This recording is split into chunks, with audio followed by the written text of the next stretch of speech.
Plantar uma igreja é mais do que lançar sementes. É acompanhar o processo do crescimento, muitas vezes invisível, silencioso e desafiador. Após o entusiasmo inicial, o plantador enfrenta realidades que testam sua fé, visão e resistência. A instabilidade, o cansaço, a escassez de recursos, as dificuldades com as pessoas e até mesmo a solidão.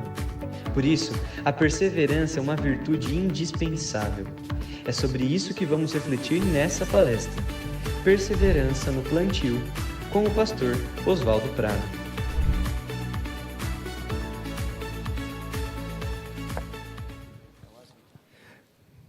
Bom dia a todos vocês. Quero agradecer o privilégio de estar aqui numa reunião que a gente percebe que o Senhor está presente e que tem a ver com a expansão do reino. Nós estamos aqui para encontrar certamente os caminhos que Deus tem proposto, como acabamos de ouvir, mas de alguma maneira terminar, e de preferência terminar bem. Você já deve ter dito na sua mente várias vezes essa frase, já deu. Eu tenho uma neta que hoje está com 15 anos, mora fora do Brasil, e desde criança eu brinco muito com ela, mas nós temos um código entre nós. Às vezes chega num momento em que ela fala, vovô, já deu. Já deu. E essa é uma frase que, às vezes, isso pode estar marcando a sua vida em alguns momentos. Será que eu entrei num momento, num processo de plantação que eu vou conseguir completar? E eu imagino que você já passou por esses momentos. Eu pensei várias vezes em desistir. Para você me conhecer melhor, eu sei que eu tenho amigos aqui que me conhecem bem, mas eu comecei, jovem ainda, a estudar economia, e logo depois, um pouco antes de terminar o curso, eu entrei na indústria automobilística, na Ford. Ela existia naqueles dias. E fiquei lá por quase 15 anos. Durante esse período eu cursei a FATIP, mas eu consegui crescer dentro da empresa, consegui, naquele momento, ter bom salário, a gente saía com a família, podia passar tempo no hotel, enfim, eu tinha uma boa estabilidade de vida, até que uma igreja em São Paulo me convidou para... Eu já estava num processo de auxiliar o pastor, e essa igreja me chamou para que eu pudesse estar ali com eles, liderando, e eu disse não. A primeira palavra que eu disse para aquele presbítero, eu falei, procurem outro, porque eles haviam me oferecido, especialmente condições financeiras muito abaixo. E depois eu passei por uma luta, pensando em sair ou desistir, e Deus confirmou, através da minha esposa, especialmente, que eu deveria aceitar. Fiquei por 20 anos ali, naquela igreja, que passou por um movimento missionário grande, eu diria até por um avivamento, e logo em seguida, por eu estar envolvido na obra missionária, eu fui chamado para me tornar missionário, junto com a minha esposa, há 25 anos atrás. E desde 25 anos atrás, eu deixei de ter o salário que eu tinha na Ford, eu deixei de ter o provento que eu recebia na igreja e passei a levantar o meu próprio sustento. A grande verdade é que eu pensei em pegar o boné, em desistir várias vezes. Várias vezes. E eu estou dizendo isso porque na jornada, tanto missionária como pastoral, esse sentimento acontece, ele existe, ele não pode ser negado, porque a história do plantio de igrejas, sendo bem aberto, bem transparente com você, é uma história de fracassos também. É uma história de vitórias, mas que vez por outra nós encontramos os fracassos. E a gente ouve relato de comunidades que estão crescendo até acima das expectativas, mas muitas delas não vão bem. E a gente encontra, então, gente frustrada, gente cansada, gente pensando em desistir. E eu não queria, nessa manhã, longe disso, não é? Tentar dar todas as respostas para você, de forma alguma. A minha proposta é ajudar você, quem sabe, a resgatar um valor inalienável da vida ministerial, que é a perseverança. O fracasso, eu já ouvi ontem a palavra do cara que deu a plenária pela manhã.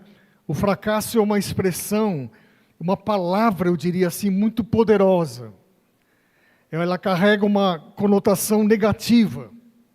Ninguém quer fracassar. O reverendo Sérgio Gini tocou nesse assunto ontem pela manhã. E quando nós sucumbimos à síndrome do não consigo fazer, nós estamos com o pé adentrando uma área perigosíssima, lamaçal, pântano, em que nós podemos criar confusões e desistir. Falhar no plantio de uma igreja é algo difícil de se lidar. É provável que alguns aqui tenham passado ou estejam passando por isso. O plantio de igrejas tem provocado esse sentimento de fracasso. E eu queria tocar rapidamente em algumas dessas faces do fracasso. Como que ele se delineia? Como que ele acontece? Qual é a sua trilha? Como que ele surge, às vezes, inesperadamente na nossa vida? O fracasso, ele sempre questiona, em primeiro lugar, o que é o sucesso. A gente se deixa atrair, há um bom tempo, alguns anos, pelos modelos de negócios, pelos modelos de empreendimentos sociais. Na igreja, isso significa o quê? Números. Significa pessoas presentes, número de amigos, número de seguidores, redes sociais, curso de evangelismo, eventos, e aí a coisa pode caminhar mais. O crescimento é difícil de medir. Na verdade, Lucas registrou números de convertidos, você lembra disso? Em Atos capítulo 2. Os que aceitaram a mensagem foram batizados, e naquele dia houve um acréscimo de quantos? De aproximadamente 3.000 pessoas. Então, eu diria assim, é errado contar pessoas? É uma resposta difícil de conclusão.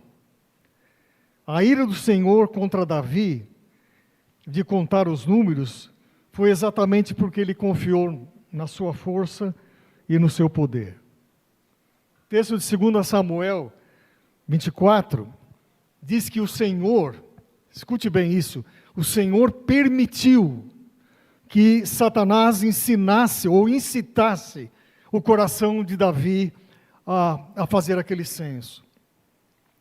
E depois você vai recordar, o Senhor enviou uma praga que matou 70.000 pessoas como castigo, porque, escute bem, o que um líder faz tem consequências para os seus liderados. Nunca se esqueça. Quando olhamos para o tamanho do nosso exército, e eu poderia personificar isso para você, quando você olha para o tamanho do seu exército, você se esquece que a batalha é do Senhor. Existem boas razões para se contar, e existem razões ruins para se contar. Porque isso pode fazer bem a sua alma, mas também pode destruir e fazer com que você seja alijado do ministério. Os números definitivamente, gente, não importam para Jesus. As pessoas importam. Números falam normalmente de poder, de fama, de sucesso, de visibilidade, de estar realmente na mídia e podendo ser reconhecido como alguém que está caminhando bem, que tem produzido frutos. Os números em si nunca importaram para Jesus, porque Ele sempre amou as pessoas. Não fama e nem sucesso. Sucesso não são números, grave bem isso. Sucesso deve ser definido sempre como amor. Deus, nosso Pai, Ele pode nos colocar diante de desafios, mas Ele não deseja prioritariamente as nossas conquistas. Ele deseja prioritariamente o nosso amor por Ele. Deus não precisa do nosso trabalho, mas Ele se alegra com o amor que temos a Ele e a maneira como nós servimos por amor a Ele. Filhos servem com amor, a partir do amor, com amor. O fracasso questiona quem eu sou.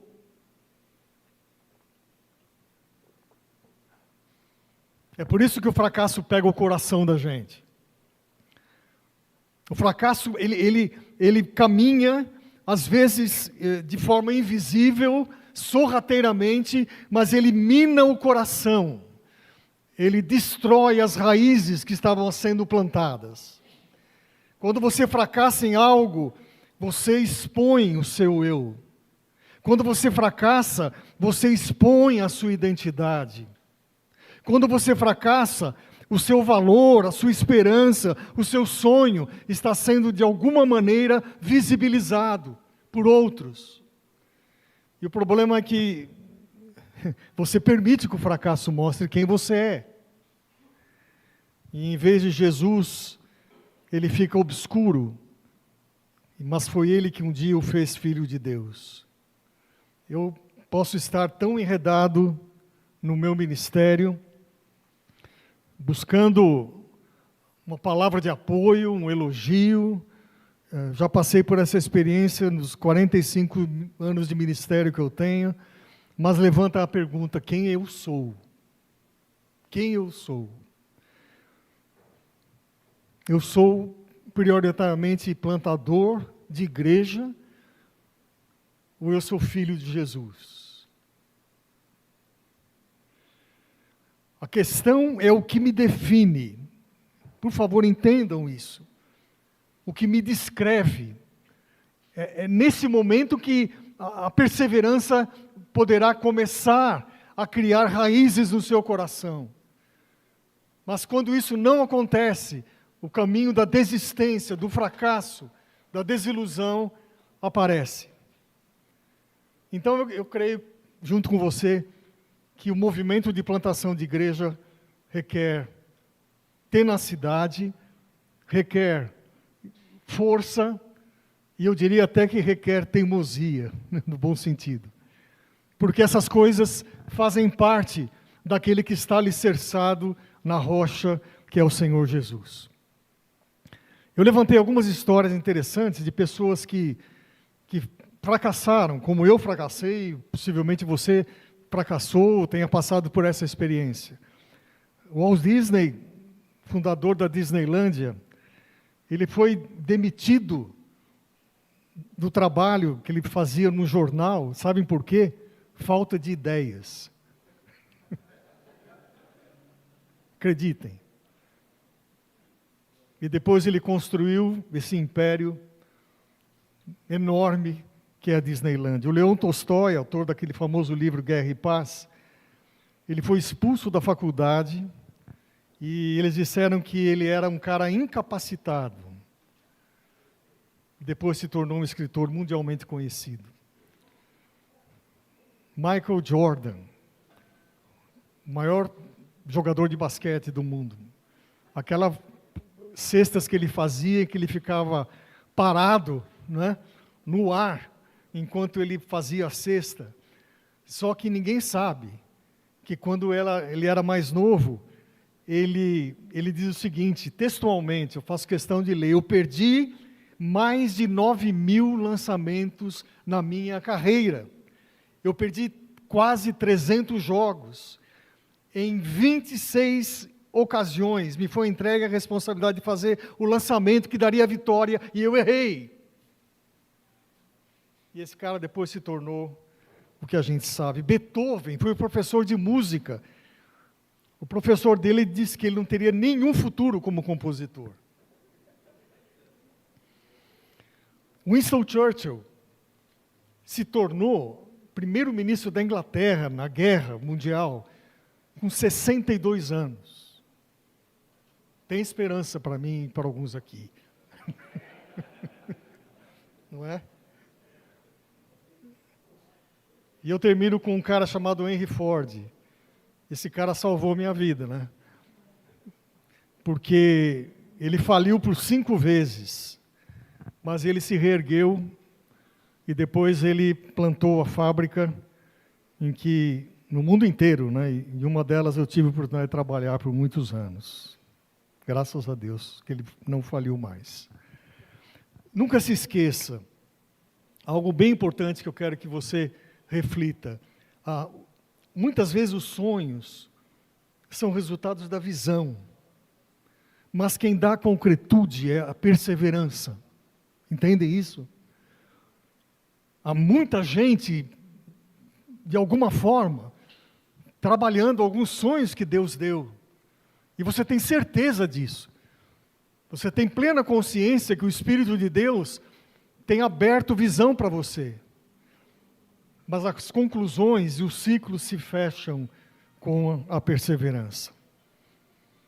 Eu queria meditar, fazer uma reflexão breve no capítulo 3 do livro de Josué. Se você tiver aí no seu smartphone, com a Bíblia mesmo, eu quero levantar pelo menos 4 caminhos, a partir desse capítulo, em que creio que poderia ajudar você a refletir um pouco mais profundamente na perseverança à luz das Escrituras. O primeiro caminho que eu percebo aqui é que perseverar no plantio de igrejas deve levar você a não perseverar, mas preservar os seus olhos fitos no Senhor. Se você olhar os versículos 1 e 2, diz assim, eu vou ler na NVI: de manhã bem cedo Josué, todos os israelitas partiram de Sitim, foram para o Jordão, onde acamparam antes de atravessar o Jordão. 3 dias depois, os oficiais percorreram o acampamento, deram esta ordem ao povo. Então eles passam a ouvir, prestem bem atenção, as recomendações de como deveriam proceder para atravessar o Jordão. Mas tem um detalhe: 3 dias eles tiveram que ficar diante daquele rio transbordante. 3 dias. Naquela altura, os comentaristas dizem que Josué devia ter ao redor de 80 anos. Mas ele estava prestes a cumprir uma promessa que havia sido feita para Abraão 500 anos atrás, antes dele. E às vezes Deus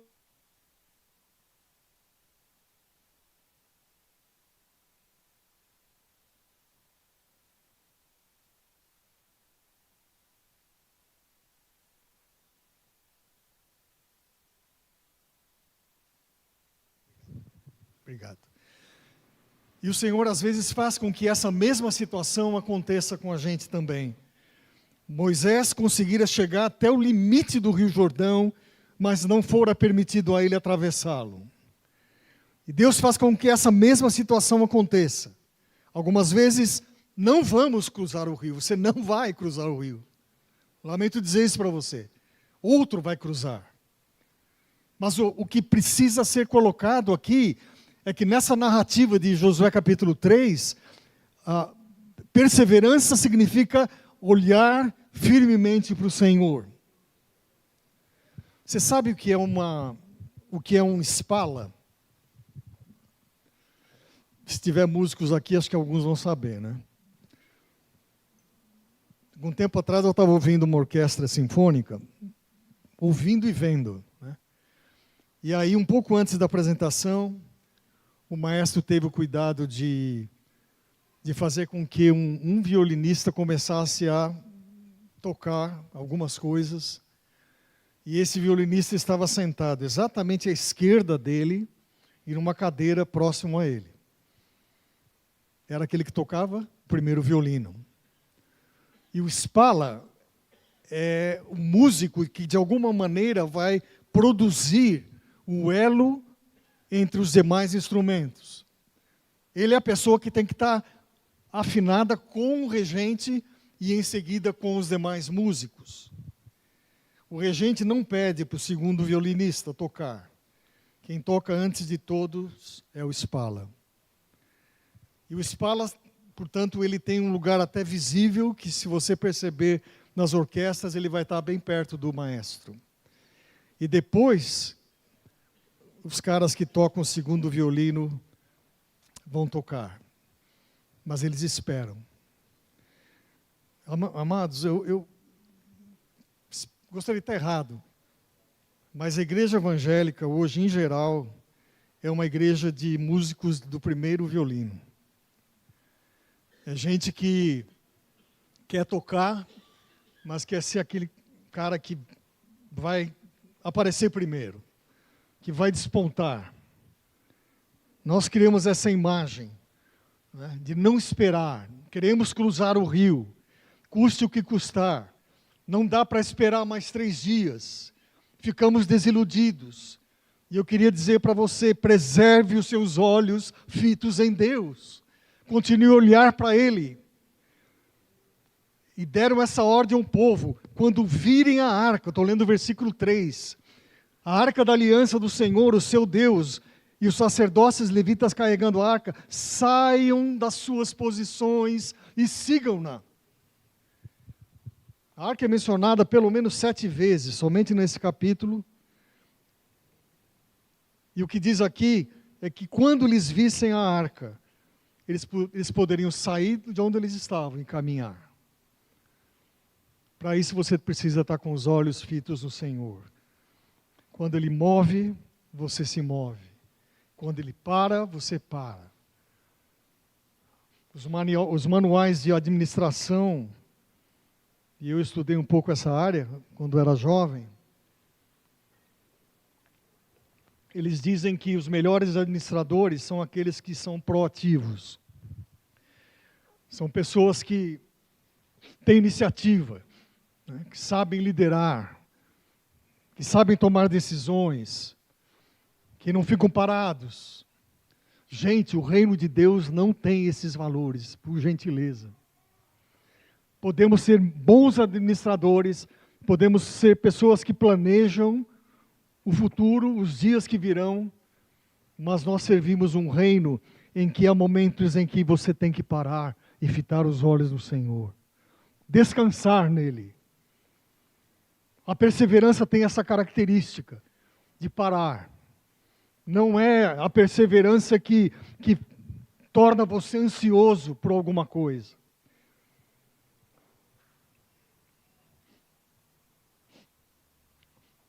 Os que servem esse reino sabem que para ser o primeiro, a gente tem que colocar como ser o último. Eu li um livro do Max de Pree, em que ele diz, a liderança acima de tudo é uma posição de servos. Todos nós aqui somos servos. Todos nós aqui não estamos, de alguma forma, colocados em posições diferentes. Nós não estamos aqui, preste muita atenção nisso, debaixo de um processo de hierarquia estrutural. Todos nós estamos aqui de joelhos diante da mesma cruz. E debaixo da cruz de Jesus, nós somos todos iguais, porque somos pecadores e desejamos estar perto do Senhor. Pois todo o que exalta será humilhado, e que se humilha será exaltado. Mantenham, versículo 4, por favor, veja lá. Mantenham a distância de cerca de 900 metros. Olha que coisa incrível. Entre vocês e a arca. Não se aproximem. Desse modo, saberão que caminho seguir, porque vocês nunca passaram por lá. 2 ordens. 2 ordens. A primeira, sigam a arca. Olhos fitos no Senhor. Segunda ordem, deixem um espaço aberto entre vocês e a arca. Já tinha pensado nisso? Deixe um espaço. Vocês estão aqui, 1 quilômetro depois está a arca. Por que seria isso? Qual a razão dessa ordem? Eu fiz as minhas conjecturas, né? Eles poderiam ver o caminho adiante deles.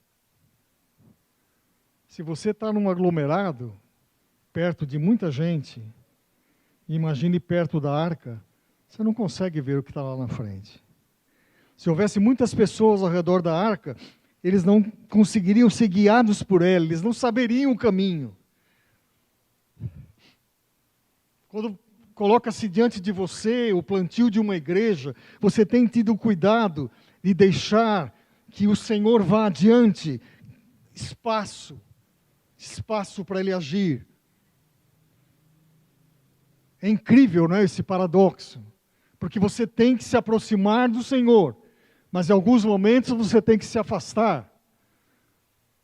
Então eles têm que aguardar e deixar com que a arca esteja a 900 metros deles. Quando necessitamos perseverar, nós precisamos ter consciência disso, irmãos. O segundo caminho que eu vejo nessa narrativa é que perseverar no plantio é preparar seu coração para ouvir o que Deus quer falar com você. Versículo de número 5 a 7, estou caminhando de forma expositiva. Diz a palavra, santifiquem-se. Kadosh. Eu lembro que quando eu estava no seminário, o reverendo José Xavier, já está na glória, né? Ele era o deão do seminário lá em São Paulo. E o apelido dele era Kadosh, né?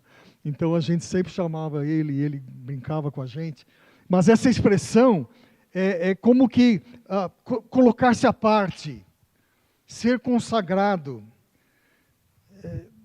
Vou novamente ser bem aberto e transparente com você. A gente aprecia muito falar, a partir desse versículo, das maravilhas de Deus, da obra que Ele realiza.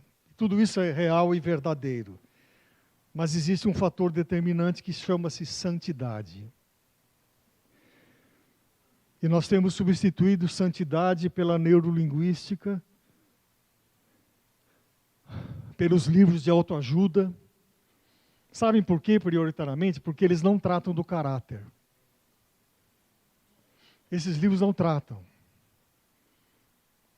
Esses textos que foram transportados para os púlpitos, eles não invadem os espaços escusos da nossa alma.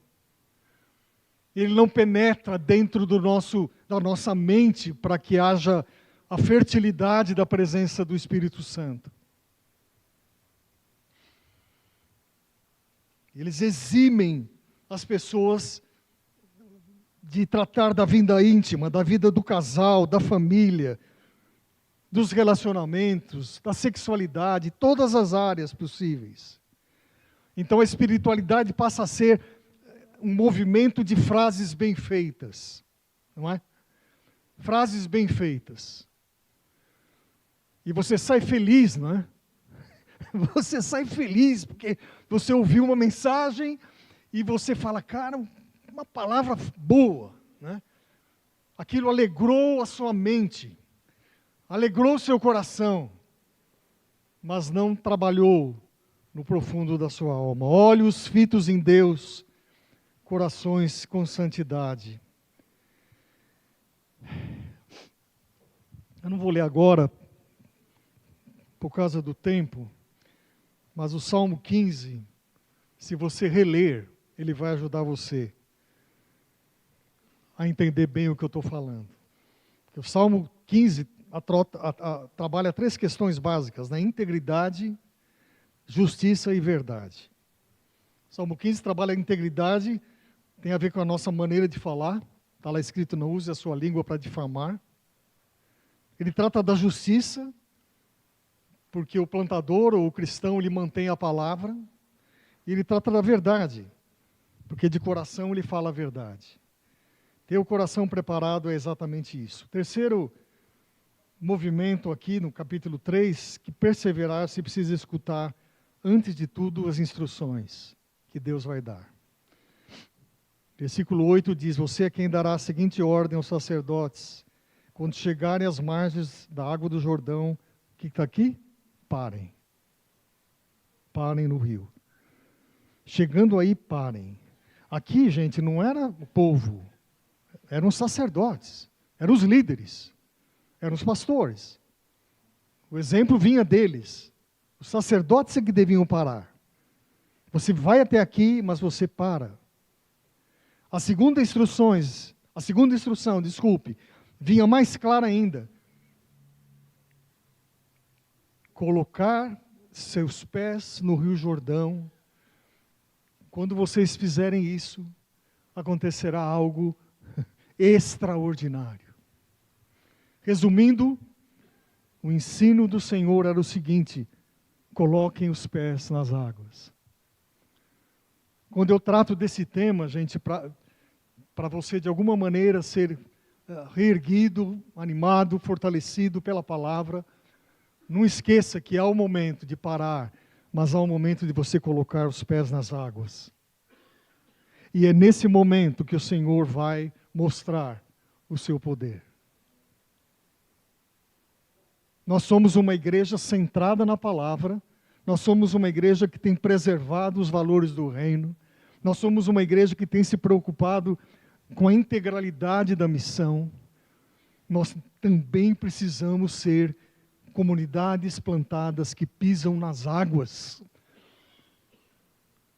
Pessoas que têm caráter, que têm vida santa, e que de alguma maneira dizem: eu vou pisar, porque eu sei que Deus, na sua infinita bondade, e pelo poder que Ele tem, e pelo poder da palavra, eu tenho certeza que as águas se abrirão.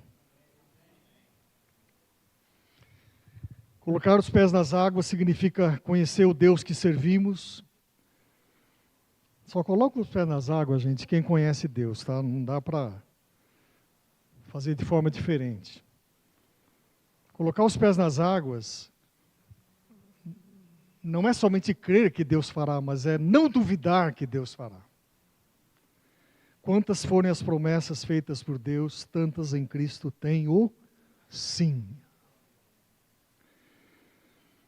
Você precisa crer que os sonhos vêm da parte do trono de Deus e eles serão cumpridos para louvor da glória do nome do Senhor. Por gentileza, a perseverança não faz jogo com pragmatismo. A perseverança não faz jogo com o toma lá da cá. A perseverança, ela existe nessa maneira em que você crê que um momento Deus vai abrir as portas. Você vai crer que os sonhos de Deus tornam-se realidade. Eu estou concluindo a minha palavra, mas eu queria citar um tipo de uma parábola que o Søren Kierkegaard, filósofo dinamarquês do século XIX, ele conta uma história onde os patos viviam. E todos os domingos, os patos deixavam as suas casas e ele diz que todos iam para a igreja. E depois eles se assentavam nos bancos e um dia o pastor pato, ou o pato pastor, como vocês queiram, aí não faz diferença, né? Ele disse o seguinte: patos, Deus tem dado a vocês asas. E com asas vocês podem voar. Vocês podem fazer coisas incríveis, como voar da mesma maneira que as águias.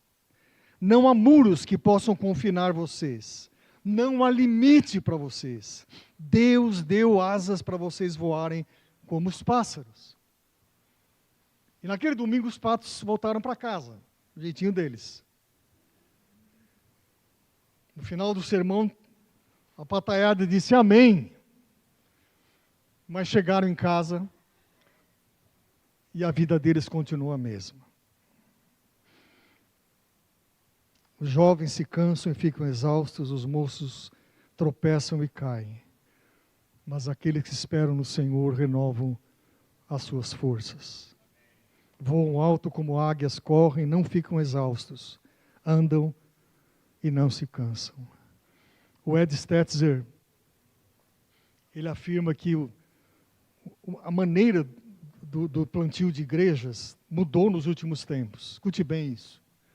O Ed Stetzer diz o seguinte: é o mesmo evangelho, mas sendo plantado em diferentes solos.